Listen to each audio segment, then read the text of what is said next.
Alright, a very good morning. You're watching the Kokoliriko show on Western Television. My name is Federick Dramadri. We are back with the discussions here on the television station. But also, you'll be also be in touch with us here when you're on the show with different topics that we'll be actually discussing here. Remember, the weekend was so a bit long and it was so entertaining with so many things. I hope yours was also good, and it's a good one that we are having it today. But I hope all of you have woken up very well and you are ready to go for work, because today is Monday. We should be all heading to workstations, or if you are doing something else, you should be able to really go for it. And now, because really we are 33 minutes past 7 a.m. and also there's a lot that we need to do as citizens, as communities, because we are just 13 days after the start of November, and that means we are almost clocking to half of this month, and meaning that we'll be left with a few days, not even reaching 40. And if we cannot really do something for ourselves, that means the whole of this year you might have not achieved anything. But it's very, very important that you have to really look at something that you can talk about, that this year 2023 I've been able to at least get this for myself. I've been able to really have this after doing this kind of work and so on. It's a very, very good story that you can ever tell to a friend, to a colleague, to your family members. Be accountable. We should be able to now evaluating whatever we have been doing the whole of this year. Remember, there were a lot of stories over this weekend, and also today there are a lot of things that will be done. And for those of you who are actually watching us from Arua City, we say thank you very, very much. And those in other districts, talk about Pakuas, Nebi, Zombo, Terego, Madiokolo, Yumbe, and talk about Koboko and Obunki. That is where really we say thank you for watching Western Television station. And there's a lot that has been happening within the region, but also across the country. We have had the stories of people drowning because of the force put by the fisheries police unit, and this is in Kabale district, but also on Lake Albert, and that's one big story that is actually shaping discussions across the nation. But also the issues to do with the Chamber of Commerce elections is still on, and it is expected to be today. And this will be in Heritage Courts Hotel in Arua City, and that's one big story that will be really putting our eyes onto and seeing what will be the outcome of this. Remember, the Chief Executive Officer of Rema Engineering Company Limited, that is the Rema Group of companies, will be tussling it with the former actually the president City Development Forum, that is Cesar Richavo and Debo Ronald. Those are the two heads that will be meeting today in the elections, and that is the chairmanship of Chamber of Commerce elections in Arua City will be really tackling some few things around this. But also those sports lovers, we are very, very happy and very privileged to announce to you that West Nile province really went through the quarterfinals. That is after beating Boshoga province at home 1-0 yesterday, and that's one big story. I earlier told you that we have talent in West Nile. Only what we lack is how do we really exploit this talent? How do we really take this talent to the world outside? There are so many West Nilers who are playing abroad, but their challenge has been really surfacing in the big leagues. Okay, the big the leagues that you may talk about, the world-class leagues. Just because really there are few people who could mentor them, the few people who could connect them, the strings to reach those bigger heights, and that is one big area there in the sports world. But also there were a number of Premier League matches played. Remember, Chelsea and Man City got 4-4 draw, and that was a very, very dramatic one where goals were flowing all over. 8 goals in one match was another big issue. The Guardiola had to really lower his head down, because really that was something he didn't expect, because Haaland was there scoring really double in that same game. And we saw also Arsenal winning, Man U winning, and Liverpool winning, and that was so quite good for some of the people. But I know there are some of the fans who went with tears when others went with joy. So that is how really the weekend was fully packed with a lot of excitement. Let's move to some of the few issues that are at hand. The issues to do with the Chamber of Commerce elections in Arua City is one big issue, and we earlier discussed with you that the Chamber of Commerce elections in Arua City will be the first time when Arua City will be having a substantive leadership of the Chamber of Commerce, and this will be the first branch that Arua City will be having for the start of Arua as a town board up to where it has reached as a city now. And if you look at the people who are actually contesting for these positions, there are so many that we will talk about, but there are 5 positions that will be really voted in. Talk about the chairmanship and the vice chairperson, talk about the treasurer, and then talk about the secretary, and then the coordinator, plus now the publicity secretary. These are the 5 key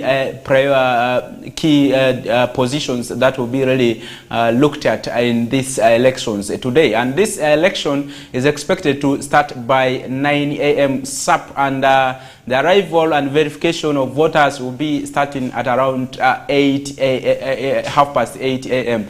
And that's one big area there that people should be able to really look at. And earlier I told you this will be done at Heritage Coast Hotel in Arua City. And according to the organizers, the budget that has been really allocated for these elections is over 10 million Ugandan shillings, and 800,000 Ugandan shillings has been put for other organizations. Talk about maybe the ballot papers and so on, the issues to do with the ballot box, and also security, and then travels by the people in Uganda National Chamber of Commerce and Industries. Secretariat, that is people from Kampala who are actually coming to bear witness of what will be happening in these elections, and that is one big issue there. But one controversial issue that has come is a letter that was really written by the city commercial officer, raising eyebrows of many to what the elections will be like. And actually he has cited that there are a lot of anomalies in this election from the onset of its organization, and that it may not be really good to conduct the elections. And if you look at the 3 key points that he has raised in the letter, he has been able to cite that actually the membership, the membership register has not been really reconciled with what really the accounts section, and also the people who are supposed to verify members is concerned, as far as the release of the list from Uganda National Chamber of Commerce is concerned. And he has actually gone ahead to explain that further, that actually that list which was brought by Uganda National Chamber of Commerce is not actually rhyming with some of the list of the interim leadership that was on ground, that was actually mandated to actually get the membership or do the registration of the members. And this is one big issue that has been raised there as one of the anomalies that is actually likely to stop at the elections. And also, secondly, the issues to do with the business names and the identity of the members is one big other issue there that is wanting, because the list that came from Uganda National Chamber of Commerce Secretariat does not bear the names of the businesses of the individuals who have been listed as members of Uganda actually Chamber of Commerce Arua City branch. And this raises queries over the authenticity of the list, but also whether the list is really what is actually needed, what is actually belonging to the Uganda Chamber of Commerce, and that's one big other area there that has been raised there, including even contact details, whether these are genuine members could be verified with their telephone numbers, but this was not really also put where their businesses are and shown. That is the second big issue that has been raised by the commercial officer of Arua City, and also looking at the third point that has been raised by the city commercial officer is the issues to do with the limited time for the display of the register. Remember that the display of the register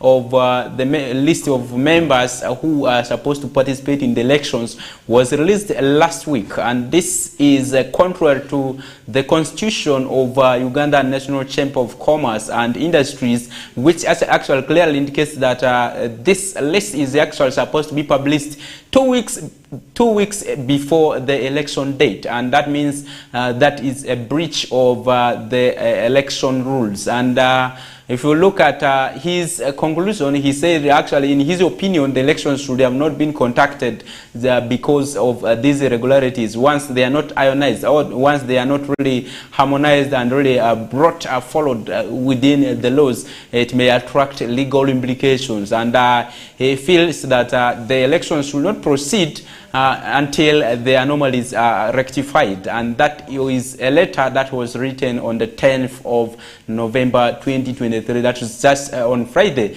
And if you look at the complaint or the responses that were delivered by the people in the organizing team, I talk about Arua District Chamber of Commerce branch. That is the Mondoni Rose, who is the secretary to that branch, that is the Arua District Chamber of Commerce.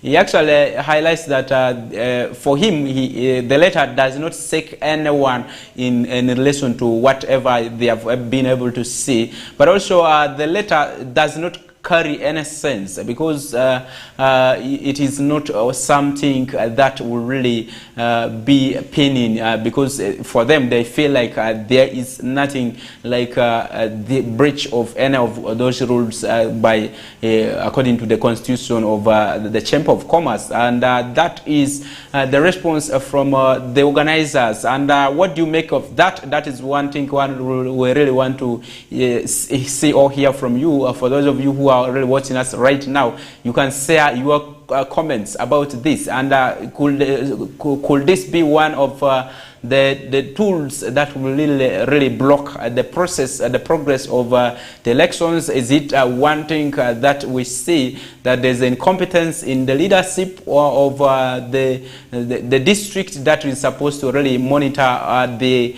elections in Arua City? Is it that the secretariat has not done enough of the publicity, but also the verification of the list? That is one thing that will be seen. And one of the controversies that you see in these elections is the issues to do with the lists that is being generated. You realize that one of the lists that has been submitted to the secretariat is generated by Arua District Chamber of Commerce leadership, that is headed by Honorable Jackson Liatima, whose Chamber of Commerce branch is in Arua District, and they have been able to generate a list, but also submitted to the National Chamber of Commerce Secretariat. And one other list has been generated by the interim chairperson of the Chamber of Commerce, that is Caesar Trinity Drechabo. And according to the law, the business persons who are supposed to vote or be voted in are supposed to be residents in Arua City. So how genuinely these lists that have been submitted, and really are they really in the jurisdiction that is supposed to be there? And according to the law, is it one thing that any Chamber of Commerce in the neighborhood can submit a list? Is it acceptable? That is one thing will be put in there for your opinions, your discussions, and for your own consumption. That's one big other issue. But one hope is that all is set, and we'll be really waiting to see how the elections will proceed. And if you followed in the Nilecast on Saturday, but also yesterday in the recap of the news, you will be able to clearly understand that the elections really had a lot of issues, and this is also coming from the history that Arua district has had with the chaotic kind of elections that are being conducted. Remember, the people who are in the current leadership in Arua district are the people who came in on interim basis. This is after really elections were voted, and there was nothing like leadership in Arua district, but people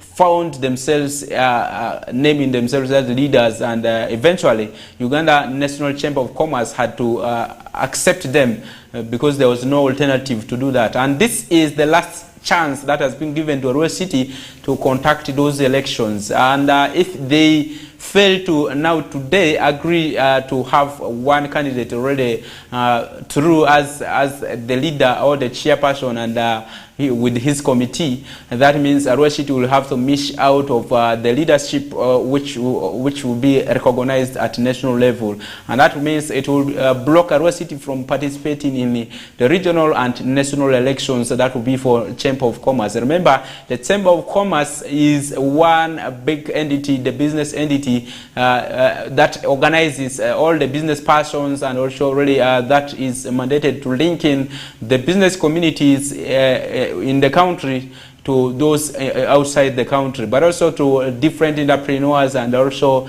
is mandated to really ensuring that the business community get the experience by having capacity building for them, but also exposure and also marketing their products, and that's one big other issue there. So today Arua City should be able to really front leaders. If they can't, that means they'll be phased, they'll be out of those opportunities that will be coming on their way. And that's it about the Chamber of Commerce elections that will be expected today. So we'll be really bringing you more updates on the Chamber of Commerce elections in the Nilecast that will be having in the evening, but also we'll have analysis of how the elections proceeded in the subsequent days. That will be tomorrow. We'll be having a highlight of it, and also maybe bring the organizers here to really share with us really how the elections were, and also the developments in the elections. We'll be bringing them live to you tomorrow.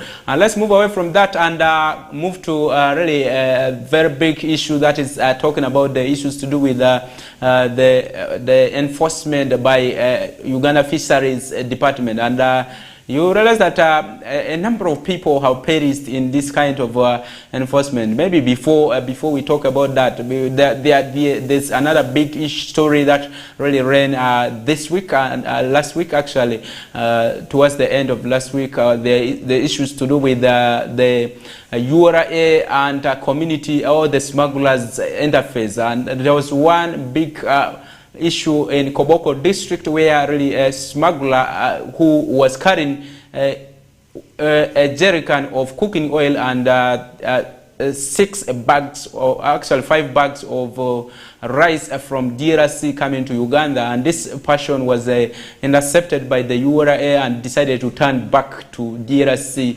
About 5 meters, he was shot dead, and this was one issue which really raised the eyebrows of the community and also the stakeholders. How do you shoot someone from the other side of the country? That's one big other issue. But also, we are all aware that smuggling is one dangerous activity that can affect the revenue of a country, a nation, and it is one leakages that is contributing to the slow pace of development in countries. That is because really countries lose a lot of money, some countries lose a lot of revenue through this kind of illicit trade. And if you look at the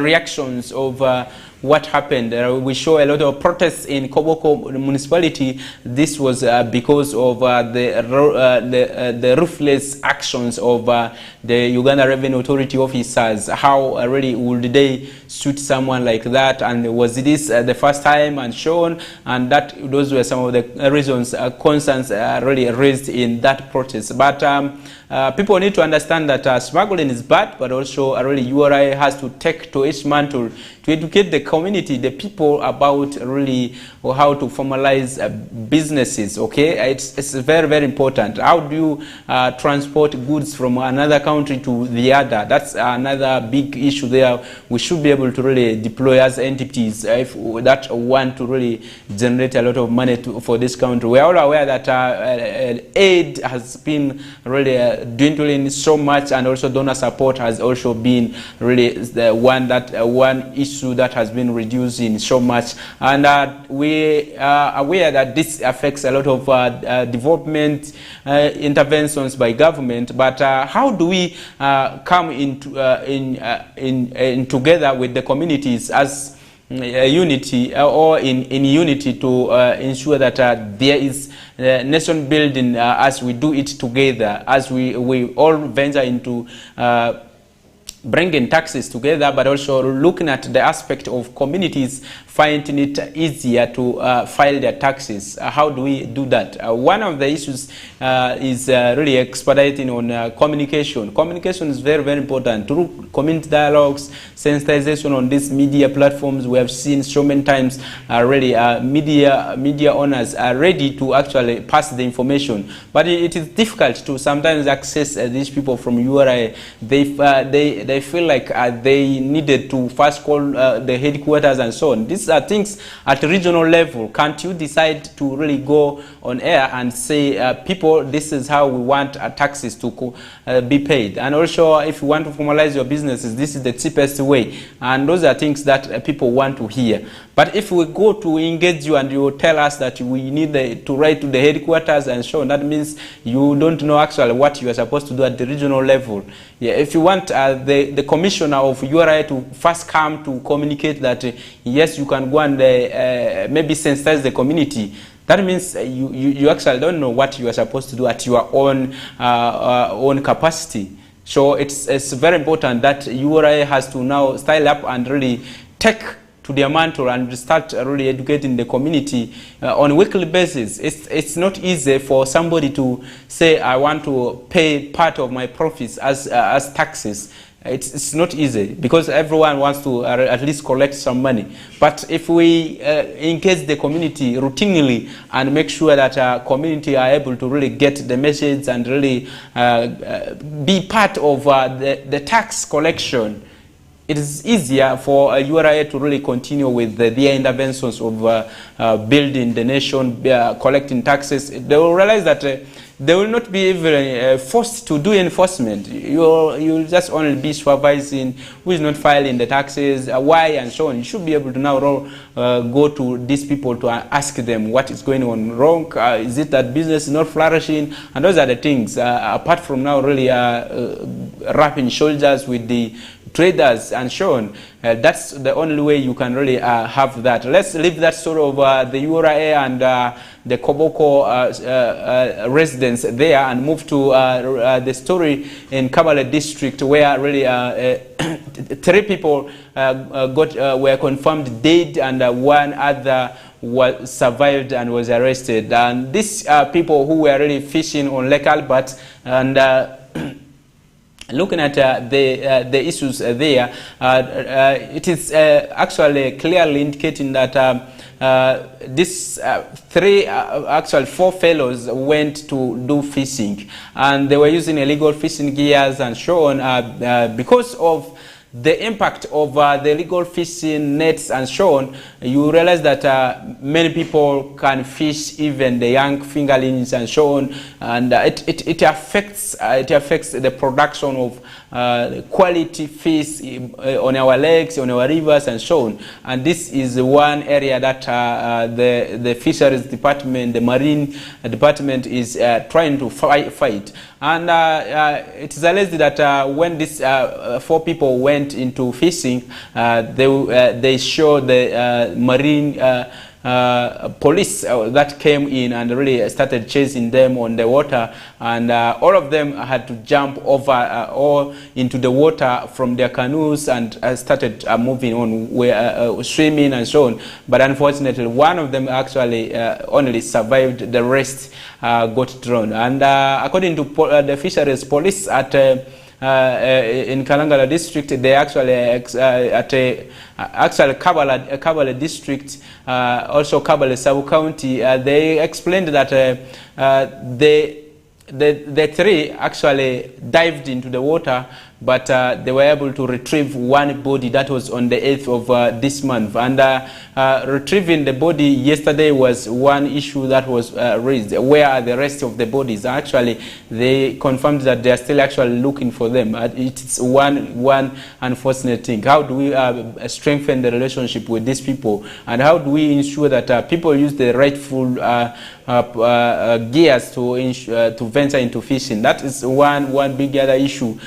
Really, in these landing sites, we have people who have been really registered and shown. We should be able to move to every landing site to educate the people if we want to ensure that we have quality fish that is being caught and shown and is sold on the markets. And that's one big other issue. We have seen also in West Nile region a lot of people wrapping shoulders with the police and so on along the Nile. This is because really people feel like anything is used for fishing, and even the small hooks, the big ones, and also many other things talk about the fishing nets and so on. People use them at their own time and at their own pace, and you realize that most of our quality of fish that we caught are not really all that big, not all that can bring money, and not all that have grown, and that is the premature fish that is being sold on the markets. And this reduces the fish population. This affects the quality of our export that we have for this country, and that means Uganda will be really losing a lot of revenue in terms of export of fish and also the quality itself. And we need to venture into sensitization and also do a lot of education to the people. Remember, it's not a one-man show. It's not it's not something that the fisheries department should be doing alone, but also other stakeholders. We have the fisheries department at every district, sub-county, and so on. These people should be able to really go out to the field and really be able to sensitize the communities about this. We have seen so many staff of the local government seated in the offices at the district sub-counties. They don't want to really move into the communities. So are you an officer by being in the office, or you are somebody who is supposed to really go and really give that technical advice to the communities so that they are able to transform? Those are some of the things. I will really put it to a close here, and let's take a break from here, and we'll be coming back shortly.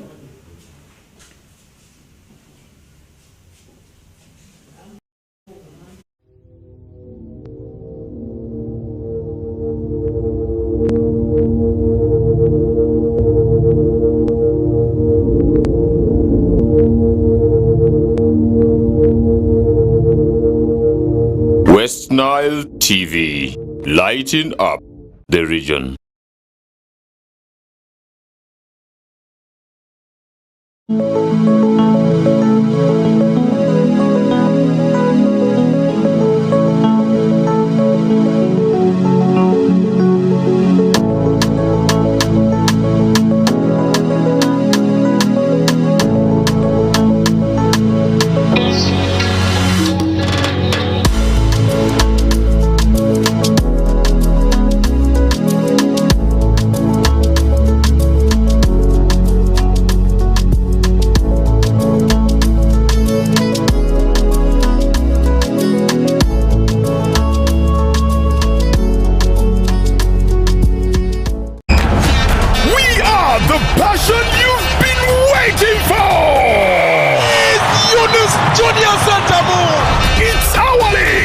Football, our boys our style. Star Times UPL new season starts 15th September. Go for it. What a finish from Ashraf Bukume! The Ugandan flair, Brazilian samba, Portuguese magic, the night football craze. More TV games live on Senyuka Prime and Fufa TV only on Star Times. The Star Times UPL. Our league, go for it.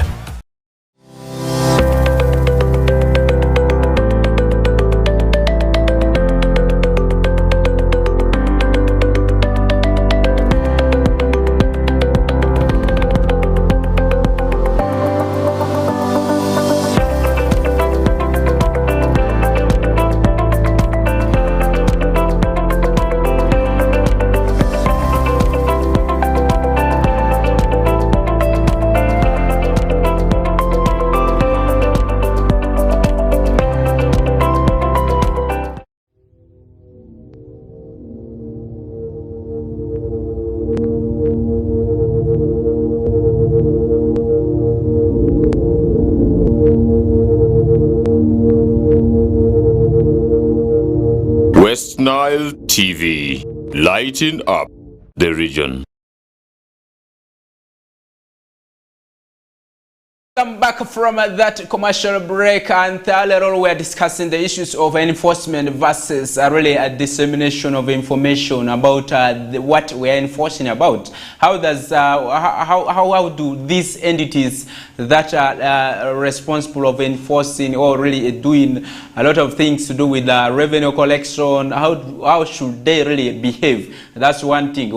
We talked about the issues to do with the revenue, Uganda Revenue Authority, and also the Uganda Fisheries Unit, Fisheries Police Unit, and that is the marine people. And how will they really be able to enforce? According to really our constitution, that is 1995 constitution that we have in this country, we are supposed to really enforce, and the mechanisms of enforcing laws is actually based on sensitization. You have to first of all let people know about the available laws that you are going to work on, but also making sure that what you're enforcing is really what people know about. They should be able to really understand what you are enforcing. Okay, the laws in this country should be really disseminated to the people, should be in something that is accessible by every citizen. But if we have these clauses that are hidden, people do not know about them,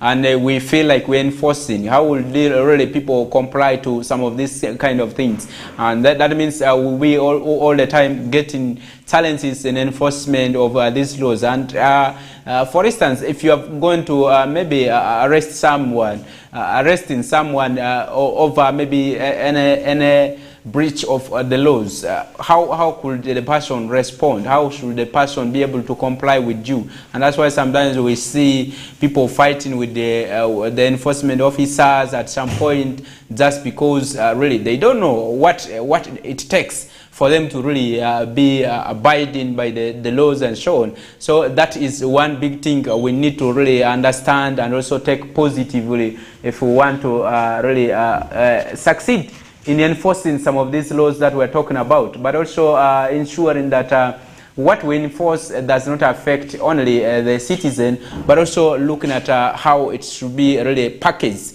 And that's one big issue we should be able to take positively from there. But also talking about the enforcement teams who are moving on ground. How do you engage with the citizens? Your first engagement makes it easier for people to comply with what you want them to do. But if you go there with the face that is wrinkled and you can't really start engaging someone on a friendly manner, you expect somebody to run away or maybe turn furious against you, whatever you feel he or she is supposed to be doing. And that's one big issue.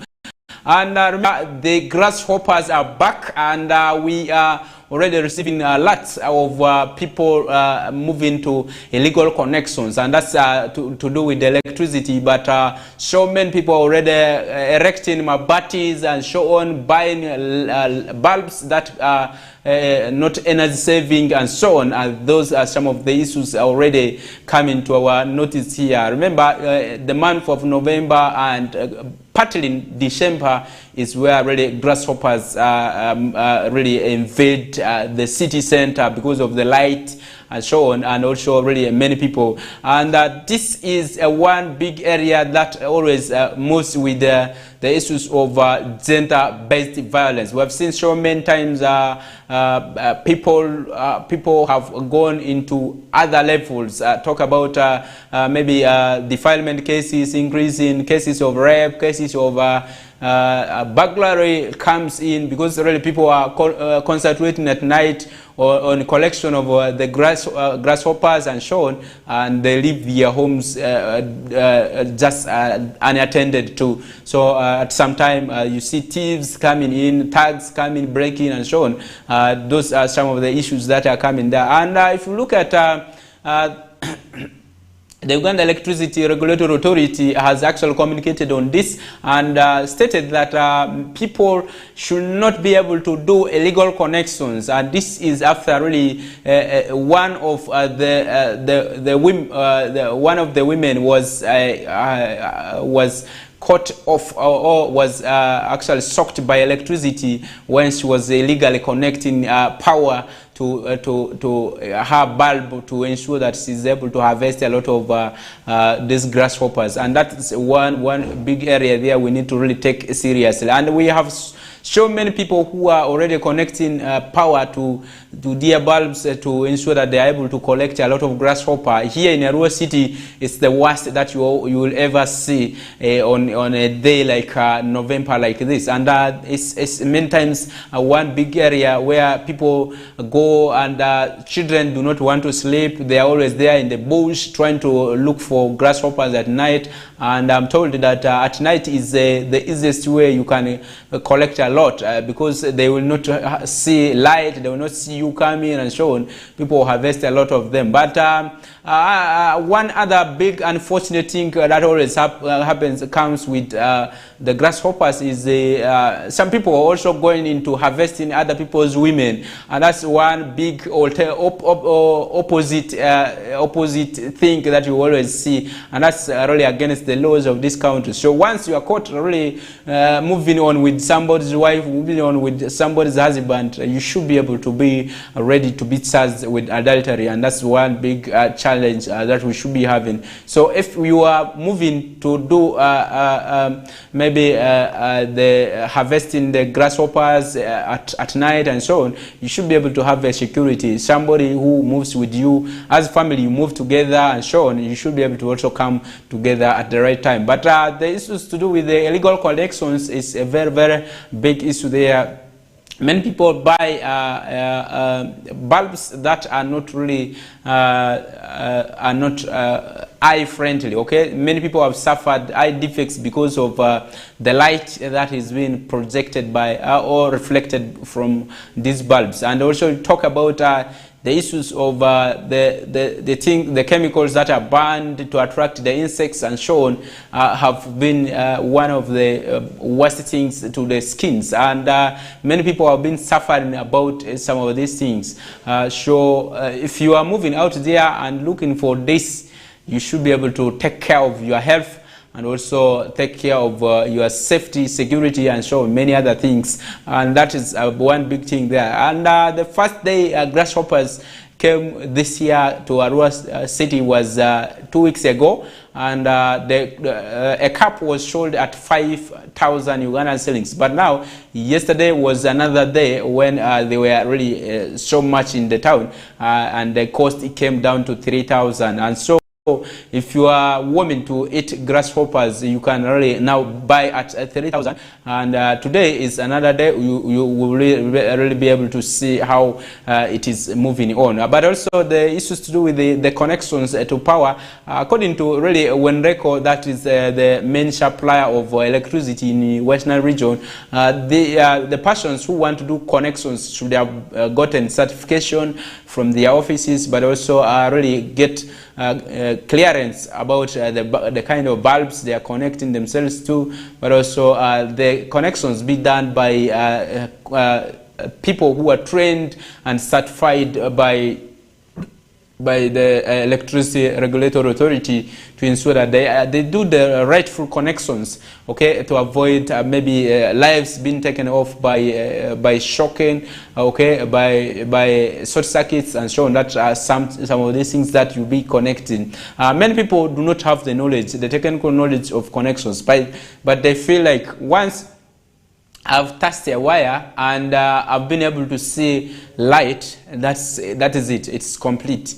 And not knowing that sometimes you can easily be trapped into by the wires, the bare wires that you have and so on, and handling them is another one challenge that can even take off your life, and that's one big issue there. But coming to the children, protection of the children and so on, the women and so on, is one big other issue there. We need to really look at the school children very, very critical. Now that the P7 candidates are out and they're done with their exams, these are really the biggest victims of circumstances that will be occurring in the event of looking for the grasshoppers at night. And this is where parents need to be vigilant and ensure that their children do not conceive to unknown parents and so on, and they are not really at that tender age called to be mothers or really fathers at that moment. We have seen also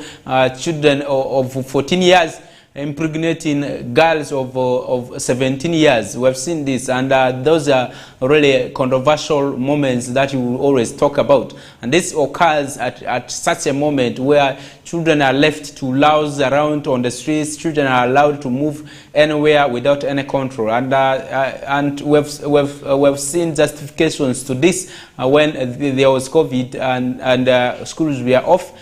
We show that really parents did nothing to protect the children, and that's really raised the number of teenage pregnancy cases, but also child marriage up. And now that schools were there, these numbers came down, but now that children are for vac, or they are vac, and they are for a very long leave that will take maybe up to 3 months, up to February. This is one big area that we need to really look at. Parents need to take to their mantle. The issues of boy-child protection is another big issue there. Now that a lot of interventions have been tailored towards raising the girl child, what about the boy child? What is it that we have for the boy child? What is it that the boy child is to be protected? Because we have seen so many of these young boys saying that we are now that there's no really more or less support given to me by my parents, I need to rent out and be independent. Because ideally, a boy child of 10 years is the one looking for money to buy clothes for himself, is the one buying toothbrush for himself, shoes, everything and so on. And the girl child is catered for and is given sanitary pads, clothes and so on. And people feel like the girls are the most vulnerable, and yet the boy child is suffering innocently. Now that boys by culture, you realize that they are not supposed to actually expose their problems, and that's why really most times the boy child dies silently and has nothing to do but just to resort to looking for avenues of paving that can propel him do something for himself. And that's why many times you realize that the boys of 15 years, 14 years are renting their houses in town because you have made them to work from the ages of 8, 10, and they are selling eggs on the street. They are able to get their money by themselves. They are able to clothe themselves. They are able to do even pay for their exams by themselves. So they feel like, as a parent, without you they can do.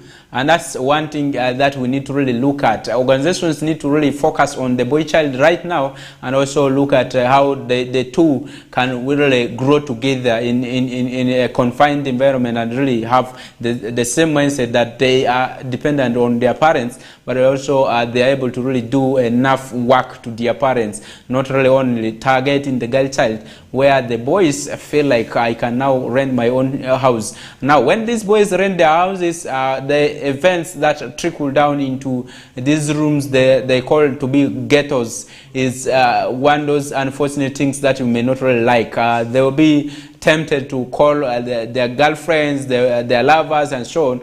And eventually you see children marrying off just because the boy child feels like now he's responsible for all his affairs. And those are things that we can really stop if we really do a lot into this. Now that this grasshopper season is here, we should be able to really restrain our children from unnecessary movements. We should be able to ensure that our women are there with us, sleeping together. This issues of saying the wives should go and harvest the grasshoppers, I'm sleeping because tomorrow I'm going for work, should stop. If we feel like we all want the grasshopper for business, we all need to go as a family together and collect it and come back together, and that makes it a very good thing, so that you at one point you don't get you don't feel unsatisfied of the movements of one of the partners at night and so on, and these issues of ZBV is minimized, because we have seen so many people get into divorce because the other one feels like you are cheating on me, and yet she is or he is doing the right thing that he is supposed to do. Only that communication gap and also misunderstanding of the explanations given by aid of the partners is one other issue that people always feel like is not really done enough, and that is it. And really we need to do our part as the regulators or the people who are providing electricity supplies. You need to move vigorously to communities and see how people are doing these connections. Are they really the rightful people who are supposed to do them, and so on. You need to really move and do your supervisory role, because illegal connections are bad to the communities. They can burn houses, they can burn even claim lives of people just because really somebody has tampered with the wires and so on. It can really have really a diverse impact. Apart from maybe if it was water, we could say no, it may not affect so much. But electricity is one quick thing that can easily really escalate and affect so many people in a row. So we need to fight illegal collections, but we need to also really ensure that we sensitize the community on how best they can do it, because people feel like this is the only time they can venture into that business of grasshoppers and so on. So how do we guide them in proceeding with the business, and looking at also the other side of the coin, that we don't need to make sure that people are affected by the electricity connections, and the people who are connecting the electricity are genuine people, and those are things we need to really do so much. But also the mabatis that have been purchased, I know the mabati sellers are getting a lot of monies and a lot of profits now, but we need to look at the potential candidates. Who are these people who are buying these things, and also what kind of education can we give to the people who are buying the things that we are giving them? What kind of instruction are you giving to them? Those are things we need to really give. There's what we call after sales service. What are these things? You need to package the message well, and also make sure that whatever they are going to use, whatever they are buying for, should be of importance. They should be able to give that glimpse of what you are doing being of importance, not really to the disadvantage of the buyer, but it should be on both sides, where all the coins are able to win what is coming on. And let's move away from that story of the grasshoppers. Remember the issues to do with the court ruling. There was military court ruling over the weekend about two of the officers who actually ran away from the Al-Shabaab group. Were dismissed from Uganda. Actually, the Uganda People's Defense Forces, that's the UPDF department, and these are the officers who went for the fight in Somalia. And remember, this on scene that the fire was so strong, and that maybe one of them will be killed. They realized that the number of deaths was increasing, and so on. They had to run away, and these officers were actually called to appear before the disciplinary of the military court, and they were dismissed eventually. And this is one big issue there that is actually trending in Uganda. Remember, the mandate of the Uganda People's Defense Forces is to actually protect and defend the nation. So in the due course of defending the nation, you might die or you might survive. So people had to those few had to really run away. There are others that are still at large. They are being looked for, and once they will be got, and according to the UPDF court martial, they will be also brought back and also disciplined the same way the others have been really done. And this is one big issue. We have seen so many times that officers run away from the front line and tend to hide when they see that they are shooting a lot on their side.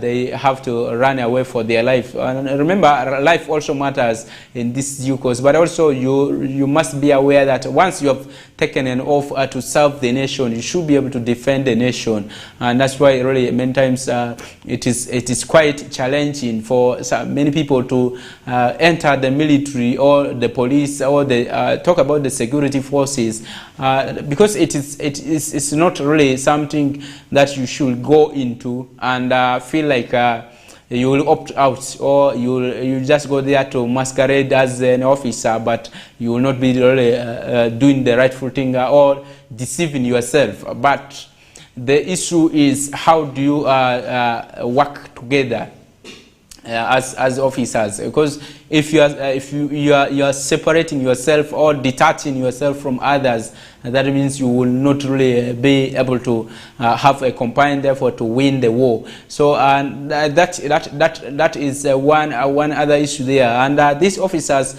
are said to have ran away from that from an attack by the Al-Shabaab rebels that are found in Somalia, and these are officers who are under the UN peacekeeping mission, where Uganda deployed a lot of officers to really help in cooling down the rebel wars in Somalia. And remember, Somalia has been having a lot of wars and so on, the rebel activities that have been really destabilizing the peace in the country, but also the neighboring countries. Talk about Kenya and also Ethiopia, that have been suffering the impact of the rebel activities in Somalia. And that's why really countries teamed up and to contribute forces. And unfortunately, Ugandan forces, some of them decided to opt out by themselves, and looking at their commanders really seriously, saying shoot and so on.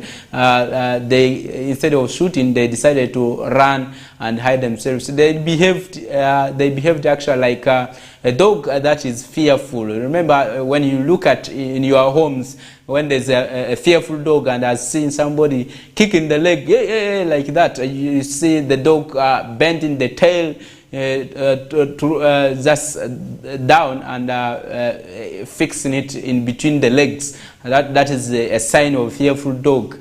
And at some point you see the dog trying to hide itself or trying to run away, and yet this is one of the mandates of the dog to defend the home. And that is how really the officers behaved. So if you were not there in the war zone, you should be seeing an example from this dog that you have in your home. Is it that one that barks loudly, and when enemy kicks leg, or maybe trying to tease the dog takes off, and that's how the officers actually behaved. So we should be able to make sure that once we are deployed for work, you have to really defend your nation. And it was quite shameful that the officers actually took off and decided to hide themselves, and but eventually they were traced and also brought back to disciplinary.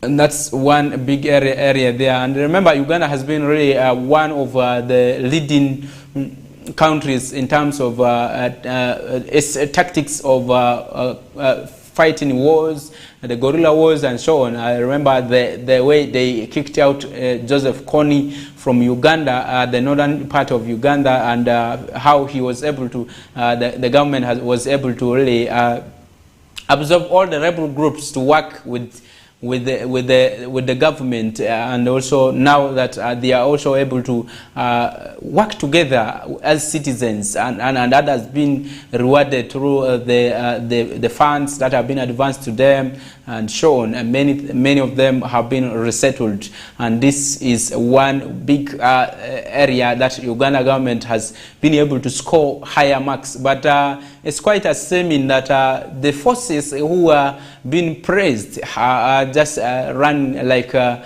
fearful dog from outside, and that's one big thing we need to fight. We need to really show the continent what we have, what we are able to do. But if we have officers who are hiding like a fearful dog, they will not really make us proud. They will not really be able to win such wars, and that's where really the few will be cleared by the rebels, and those who have run away will be the only ones who are succeeding. And that brings a lot of shame. When you have gone to fight a war, you should be able to be prepared. I hope there's a lot of training that is always done to ensure that these officers are trained well. They are able to really do a lot of work.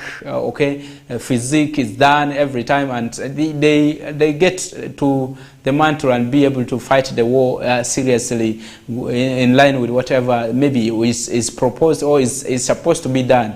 And that's one big area that we are able to bring for you this morning. And many other stories that have been running throughout. Remember, there's a pastor from the Langosa region who actually impregnated one of the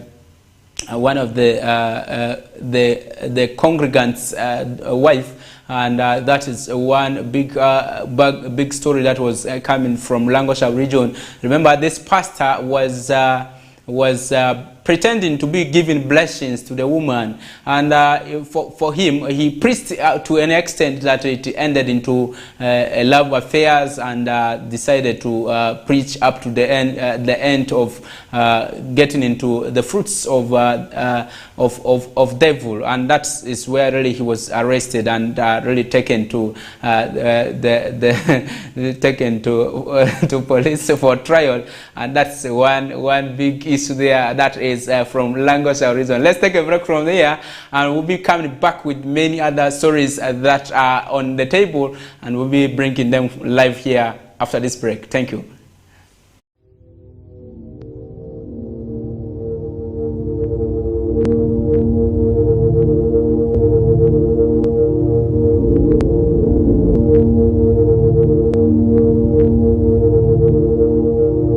West Nile TV, lighting up the region.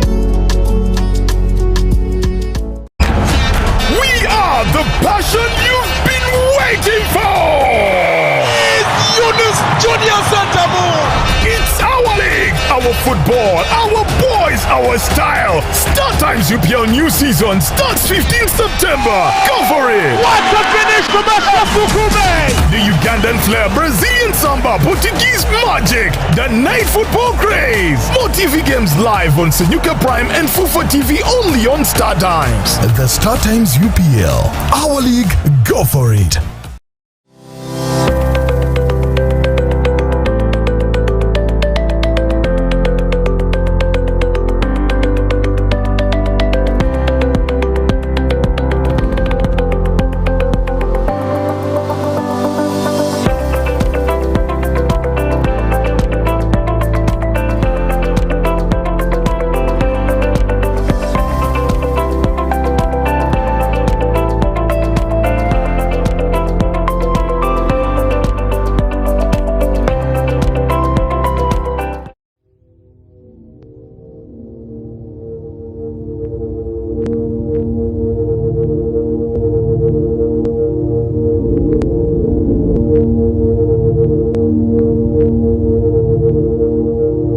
West Nile TV, lighting up the region.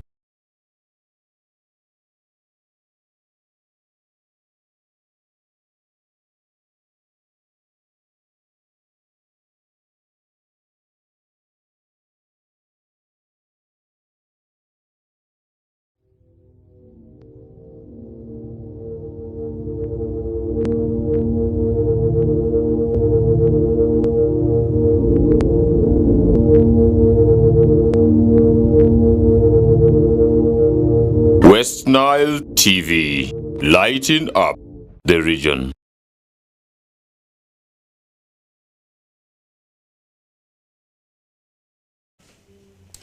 All right, welcome back from that commercial break. Earlier on, we are discussing the issues to do with adultery, that is being committed by one of the pastors in Langoshab region. And remember, this story actually came through in the weekend, and this was one big issue there affecting the understanding or the mind of many people. People are asking themselves, should we allow our wives to continue go for blessings to these pastors at a private time? And how safe are we? Okay, and that's one big area there that we should be able to understand. Is it a genuine prayer? Is it something that is really needed? Okay, there are some of these religions that allow pastors to marry. But there are others that do not allow. For instance, the Catholic Church prohibits the priests from marriage, but also these others, the rest, allows the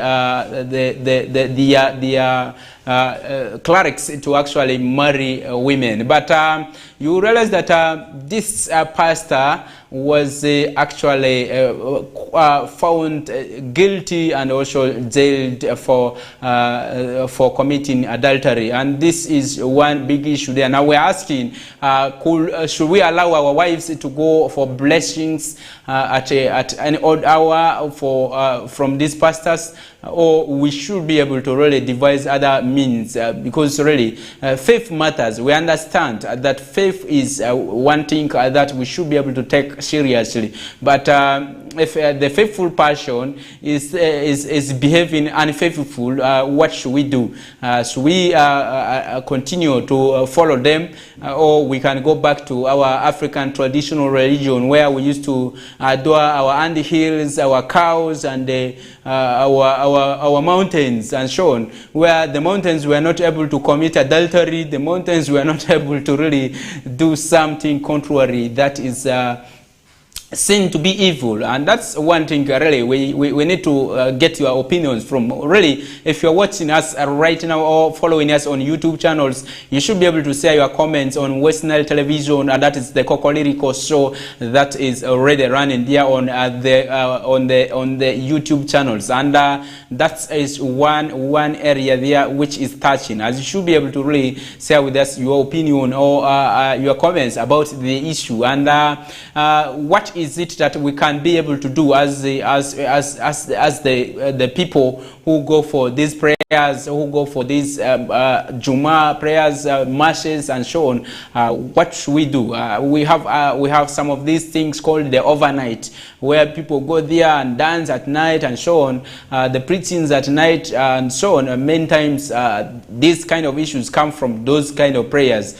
What should we be able to do to ensure that people go to serve the Lord? People do not go there to serve the interests of others. Okay, you go there with an intention of getting a girlfriend, a lover, and so on, but not really for prayers. I attended one of the overnight prayers at Arua Hill by then, before the start of the construction of the stadium right now, and you realize that at around midnight, the pastor was communicating that switch off your lights and look up and so on, a lot of things. And the way people were dancing, I had to just opt out of the prayers and go back home. And those are some of the scenarios you find yourself as a believer. And you realize that many times these young girls who go for this kind of prayers, and some women who feel like they are the most faithful,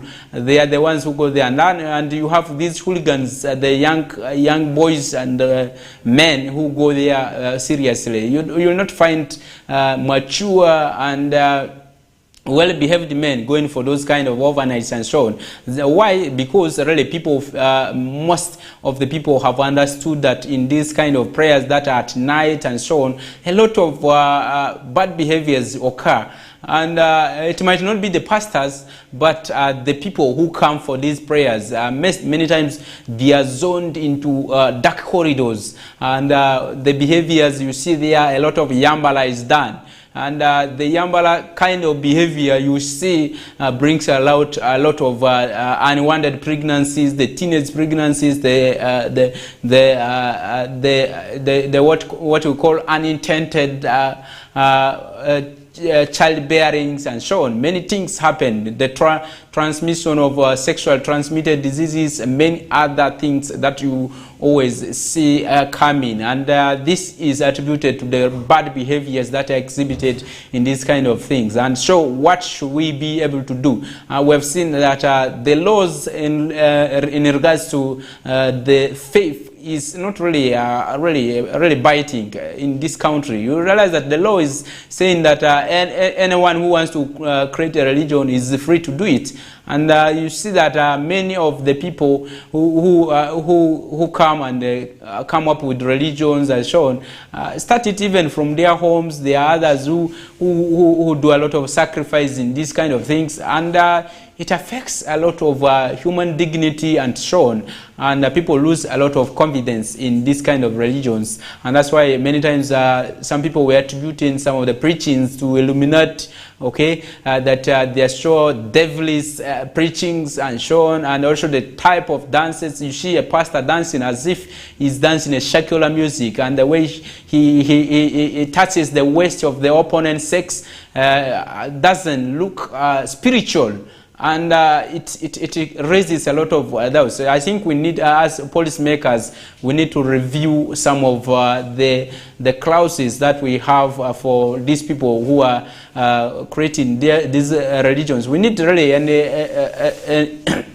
a full department to regulate this kind of religions in Uganda. We have seen Ethiopia, and Ethiopia that remained uncolonized, having its own religion that is a specific one, and it has remained as African and has continued to be African. And you realize that people believe in it, and there's nothing like bringing foreign kind of influence into the way of life they have, and also everything that they do is quite traditional, and you feel the vibe of praying, and you feel like God is answering you just because really what they do, the kind of instruments they use is all that thing that people understand. People now know once it is so and so preaching, you have to bore, and it's like people believing in their traditions, their cultures, and so on.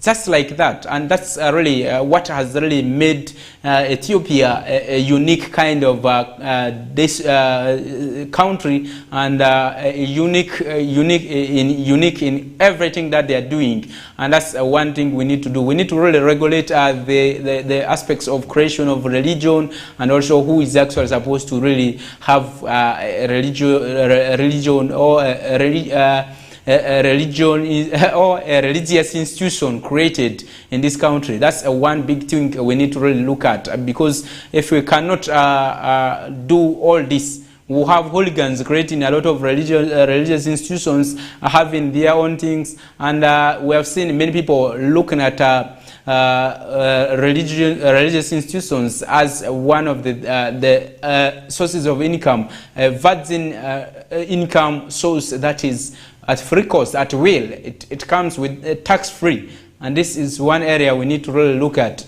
because many people have been extorted. A lot of people have been really extorted in this kind of thing. Many Christians move into this, or Muslims move into this, but the outcome of the faith they have been preached over the time, maybe on every Sunday, Saturday, Friday, does not reflect the actions of the population that is currently. Because you see somebody feels like he's a believer and all the time is the holy and so on in the church or in the mosque, but when he comes out, his actions do not reflect whatever he's doing. And that means the message that is packed in this kind of preachings are not really having an impact. So we need to really look at who is having the genuine religious institution, and what they need to do. We need to regulate some of those things. The messages they pack. Sometimes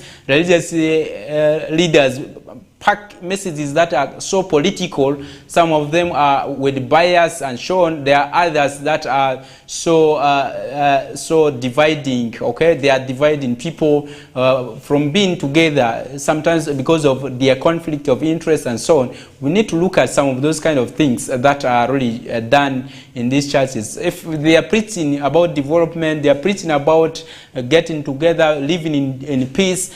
That is it. That's the motive of having those kind of institutions, to make sure that they pass the best information to the people, but not really to talk about politics, to talk about the issues of divisionism, the issues of creating more conflicts and barriers in between people. And that's not really what we expect from these kind of religious institutions. So the issues of religious leaders coming into the affairs of other people, maybe going into adultery, doing defilement cases. Remember, this year, in around April, there was a case that was registered in Vura police post that was against a Pentecostal pastor in Arivo sub-county, just because really from the overnight he stopped this 7-year-old girl and had to really sleep with this girl. Sleeping with her was a kind of defilement, and this case was registered, and the man was actually jailed, actually fined and jailed for that kind of offense. And these are some of the things that we are talking about.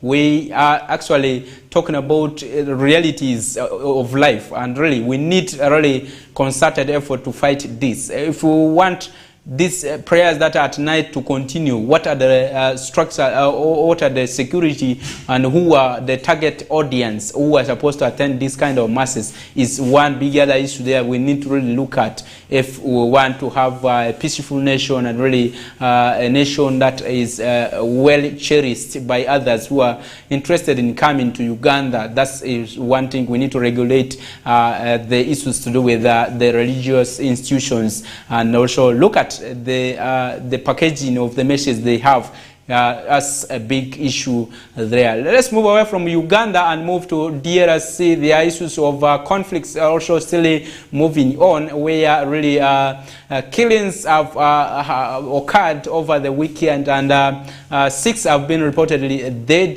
just because of the conflict between the rebels and the government forces. And this is one big other issue there, that is in DRC. Remember, the Eastern Democratic Republic of Congo has been having a lot of issues, and talk about the rebel activities in the Eastern Democratic Republic of Congo. Remember, Felix Tshisekedi, that is the president of DRC, was communicating that by 2024, that is next year, a few days or months to come, actually 1 month to come, he's actually expecting that by June, all the forces that are the peacekeeping forces are supposed to move away from DRC. But now we are seeing more conflict trying to come from that kind of thing. Is it worth really making sure that the peacekeepers move away from DRC? Is it something that is really urgently needed, or is it that their mission is successful and the rebels have cooled down?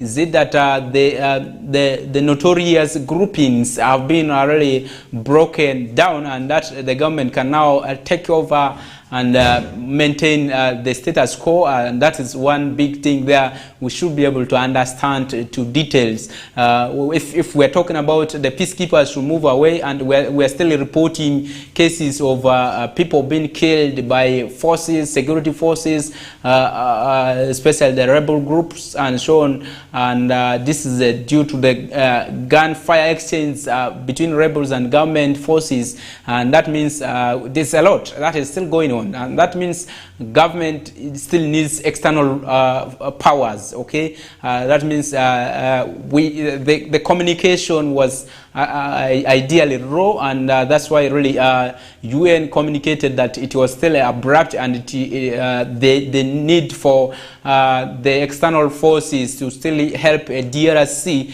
is still wanting. There's still need for them to continue with the support to the DRC government. And remember, over the week also the issues to do with the East African community sample that came in. Remember the issues of the accusations of